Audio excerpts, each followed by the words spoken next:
Management അതിൽ അടിയന്തര stay വേണമെന്നുള്ള ആവശ്യവുമായി ഹൈക്കോടതിയിൽ എത്തുന്ന ഒരു സാഹചര്യം ഉണ്ടായത്.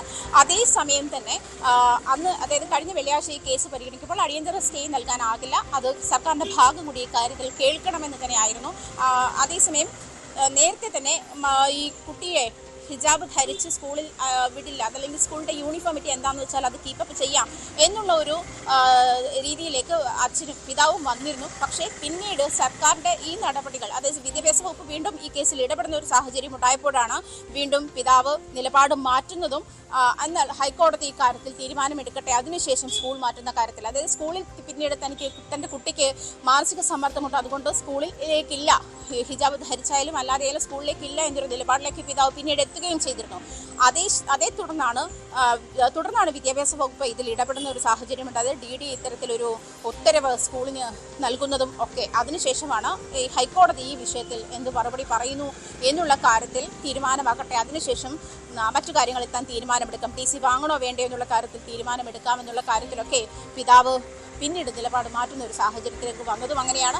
എന്തായാലും ഈ കേസിൻ്റെ തുടർ നടപടികൾ അവസാനിപ്പിച്ചുകൊണ്ടാണ് ഹൈക്കോടതി ഉത്തരവിട്ടിരിക്കുന്നത്. മാത്രമല്ല, പ്രത്യേകിച്ചും ഭരണഘടന അനുശാസിക്കുന്ന സാഹോദര്യം അതിപ്പോഴും നിലനിൽക്കുന്നുണ്ട് എന്നുള്ള ഓർമ്മപ്പെടുത്തലും ഈ അവസരത്തിൽ കോടതിയുടെ ഭാഗത്തു നിന്നുണ്ടായിരുന്നു. ശരി, ആദ്യമാണ് വിവരങ്ങൾ നൽകിയത്. ഇന്ന് കോടതി നടപടികൾ ഇങ്ങനെയായിരുന്നു. സ്കൂളിൽ തുടരാനില്ലെന്ന് കുട്ടിയുടെ പിതാവ് ഹൈക്കോടതിയെ അറിയിച്ചു. വിഷയത്തിൽ ഹൈക്കോടതി തീരുമാനം എടുക്കണമെന്ന് കുട്ടിയുടെ പിതാവ് ആവശ്യപ്പെട്ടിരുന്നു. പ്രശ്നം വഷളാക്കാനാണ് കുട്ടിയുടെ പിതാവിന്റെ ശ്രമമെന്നായിരുന്നു ലത്തീൻ കത്തോലിക്ക മാനേജ്മെന്റിന്റെ, സ്കൂൾ മാനേജ്മെന്റിന്റെ നിലപാട്.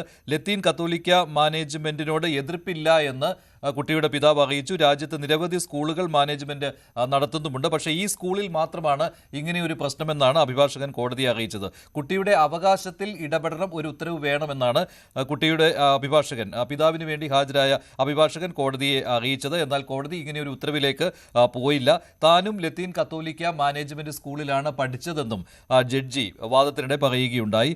സഭയല്ല പ്രശ്നമെന്ന് കുട്ടിയുടെ പിതാവ് ഹൈക്കോടതിയെ അറിയിച്ചു. കൂടുതൽ നടപടികൾ ഉണ്ടാവുകയില്ല എന്ന് സർക്കാരും അറിയിച്ചു. ഇതോടെയാണ് ഈ പ്രശ്നം ഇവിടെ അവസാനിച്ചു. വിഷയം രമ്യമായി പരിഹരിച്ചു. പ്രശ്നങ്ങൾ വഷളാകാതിരിക്കാൻ ഹർജിയിൽ നടപടികൾ അവസാനിപ്പിക്കുകയാണ് എന്നും കോടതി നിർദ്ദേശം നൽകുകയായിരുന്നു. ഇതോടുകൂടി പള്ളുരുത്തി സെന്റ് റീത്ത സ്കൂളിലെ ഹിജാബ് വിവാദം അവസാനിക്കുകയാണെന്നാണ് ഇന്ന് ഹൈക്കോടതി നിർദ്ദേശം നൽകിയത്.